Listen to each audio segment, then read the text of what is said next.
প্রধানমন্ত্রী শেখ হাসিনা, আর কোন লোক নাই। দেশের নিরাপত্তা লোক জন্ম হইব না, সবকিছু নিরাপত্তা, রাস্তাঘাটে চলাফেরা নিরাপত্তা। আমি যদি 100 গুলিও খাই তারপরে বলবো আওয়ামী লীগ প্রধানমন্ত্রী ভালো, দেশের জন্য ভালো। Iron lady Sheikh Hasina hour prime minister. কেন শেখ হাসিনার কথা বলছেন? শেখ হাসিনা যে উন্নয়ন গুলা বাংলাদেশের মধ্যে হচ্ছে আপনার এলিভেটেড, পদ্মা সেতু, মেট্রো রেল, বিভিন্ন ধরনের উন্নয়নমূলক কাজ অনেক কিছু আছে, আসলে এগুলো অগণিত।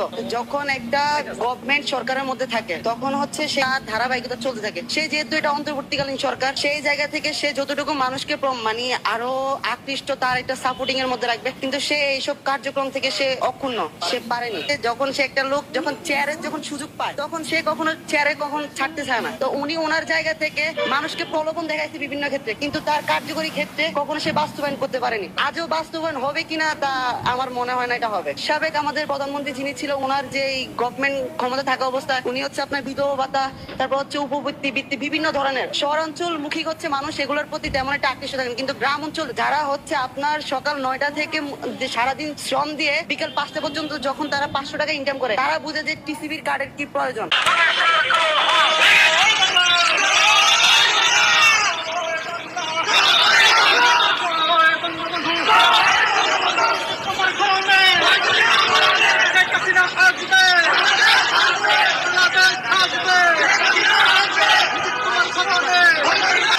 গ্রাম পর্যায়ে বিএনপির যারা নাকি নেতাকর্মী আছে, ছাত্র দলের, যুব দলের যারা আছে, এদের অত্যাচার যে কোন পর্যায়ে পৌঁছে আপনি চিন্তা করতে পারবেন না।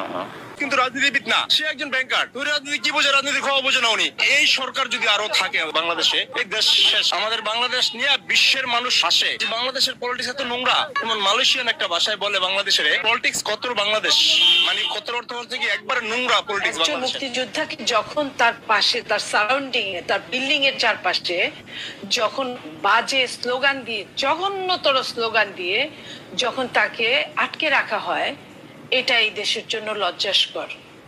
আমি যে কোনো জায়গায় দাঁড়িয়ে এই কথাটাই বলতে পারি।